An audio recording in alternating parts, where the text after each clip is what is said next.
अस्सलामुअलैकुम वरहमतुल्लाहि वबरकातुह।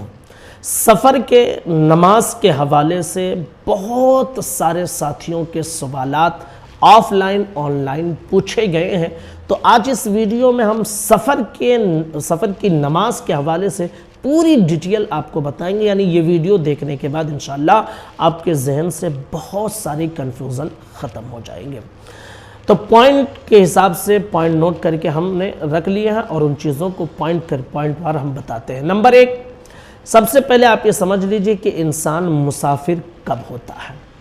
तो याद रख लीजिए कि जब आप 92 किलोमीटर के आगे सफ़र करना चाहते हैं तो अब ऐसी सूरत में जब आप अपने इलाके के हुदूद से बाहर निकल जाएंगे तो आप मुसाफिर कहलाएंगे।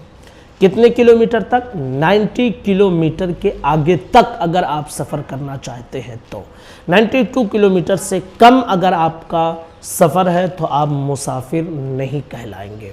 जी हाँ, अब वो 92 किलोमीटर चाहे एक दिन में कर ले, चाहे आधे घंटे में, चाहे 15 मिनट में, उससे मतलब नहीं है। मतलब ये है कि किलोमीटर, वक्त मतलब नहीं, किलोमीटर, कि 92 किलोमीटर के आगे अगर आपको सफ़र करना है तो आप मुसाफिर होंगे।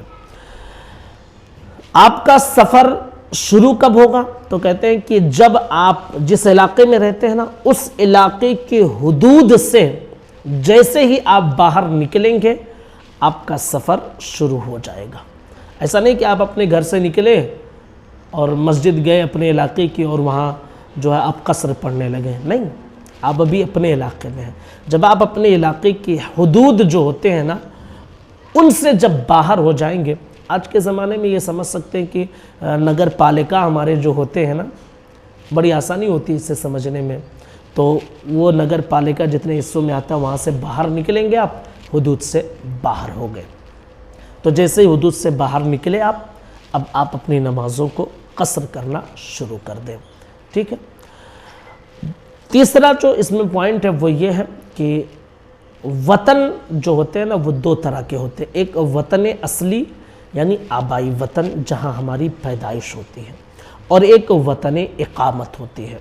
यानी हम जैसे यूपी के रहने वाले हैं और इस वक्त हम महाराष्ट्र में रह रहे हैं।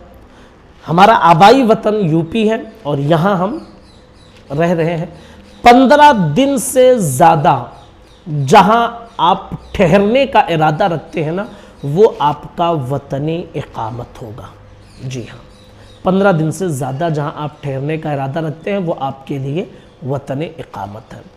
वतन असली की तरफ अगर आप सफ़र कर रहे हैं, अपने आबाई वतन की तरफ आप सफ़र कर रहे हैं, तो जैसे ही आप अपनी हुदूद से बाहर निकलेंगे मुसाफिर कहलाएंगे और रास्ते भर मुसाफिर रहेंगे। लेकिन जो आपका वतन असली है, आबाई वतन है, उसकी हद में जैसे ही आप पहुँचेंगे तो आपका सफ़र ख़त्म। अब वतन असली में अगरचे 1 घंटे के लिए आप गए हों, आप वहाँ कसर नमाज नहीं पढ़ सकते हैं। रास्ते भर में आप पढ़ सकते हैं। जहाँ से निकले हैं ये हद पार कर लिया आपने, कसर शुरू कर दें। और जिस हद में जाना है, जो आपका गांव है, उसके हुदूद में पहुँचने से पहले तक मुसाफिर रहेंगे। और जैसे ही अपने गांव के हुदूद में आप पहुँचेंगे आपका सफ़र ख़त्म। वतन असली में इंसान 1 लम्हे के लिए भी जाए, या 1 घंटे के लिए, या 1 साल के लिए, वो कभी मुसाफिर नहीं कहलाता है।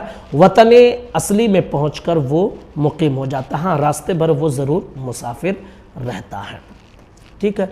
इसी तरह वतन इकामत में आप जा रहे हैं, 15 दिन से ज़्यादा ठहरने का इरादा है, तो रास्ते में आप मुसाफिर रहेंगे। लेकिन जैसे ही वहाँ पहुँचेंगे आपका सफ़र ख़त्म। और अगर 15 दिन से कम आप रुकने का इरादा रखते हैं तो आप मुसाफिर ही रहेंगे। तो ये तीसरा पॉइंट। चौथा पॉइंट ये है कि जब आप कसर पढ़ेंगे तो कैसे पढ़ेंगे, नियत कैसे करेंगे। तो पहली चीज़ आप समझ लीजिए रकातों के हवाले से। ज़ोहर में आपको सिर्फ़ और सिर्फ 2 रकात फ़र्ज़ कसर पढ़नी है। असर में 4 रकात फ़र्ज़ हम पढ़ते हैं ना, तो सिर्फ 2 रकात फ़र्ज़ कसर पढ़नी है। मगरिब में 3 की तीनों रकातें फ़र्ज़ हमें पढ़नी है, इसमें कसर नहीं है। इशा में 4 फ़र्ज़ है तो 2 फ़र्ज़ हमें कसर की नियत करके पढ़नी है। ठीक है। और फिर 3 वित्र पढ़नी है। और फज्र में 2 फ़र्ज़ हमें पढ़नी है, इसमें भी कसर नहीं है। तो ज़ोहर में 2 फ़र्ज़, असर में 2 फ़र्ज़, इशा में 2 फ़र्ज़ और 3 वितर, मगरिब और फजर में कसर नहीं है। ठीक है, ये बात समझ लीजिए। अब रही बात सुन्नत और नवाफिल की, तो सुन्नत और नवाफिल पढ़ना आपकी मर्ज़ी, आप अगर पढ़ना चाहते हैं तो पढ़ सकते हैं, लेकिन अगर पढ़ेंगे तो आप आधा नहीं पढ़ सकते, पढ़ेंगे तो पूरा पढ़ना है, और नहीं पढ़ना चाहते हैं तो शरीयत की तरफ से आप पर कोई हुक्म भी नहीं है, नहीं पढ़ना चाहते हैं मत पढ़िए। बात समझ में आई? लेकिन अगर पढ़ेंगे आप अपनी तरफ से तो मुकम्मल पढ़ेंगे, आधा नहीं पढ़ेंगे। अब ये पॉइंट भी आप समझ लीजिए। जब आप कसर कर रहे थे, जब आप सफ़र कर रहे थे और सफ़र के दौरान आपकी कोई नमाज क़ज़ा हो गई, तो जब आप उसको अदा करेंगे घर जाकर या वापस जहाँ रहते हैं वहाँ आकर, तो पूरी नमाज कसर करेंगे या जो है कसर की नमाज ही पढ़ेंगे। तो याद रख लीजिए कि जो नमाज सफ़र की हालत में क़ज़ा होती है, जब आप उसको अदा करेंगे तो जैसे सफ़र में पढ़ा जाता है कसर, उसी तरह आप उसकी क़ज़ा भी करेंगे। और जो नमाज आपकी सफ़र के हालत में क़ज़ा नहीं हुई है, आप उसको क़ज़ा करना चाहते हैं, तो जब भी आप उसको पढ़ेंगे तो आप पूरी ही पढ़ेंगे। बात समझ में? जिस हालत में नमाज क़ज़ा हुई है उसी जो है सूरत में उसकी नमाज अदा की जाएगी। सफ़र में नमाज कसर वाजिब है, तो जब भी आप उसको अदा करेंगे कसर ही अदा करेंगे।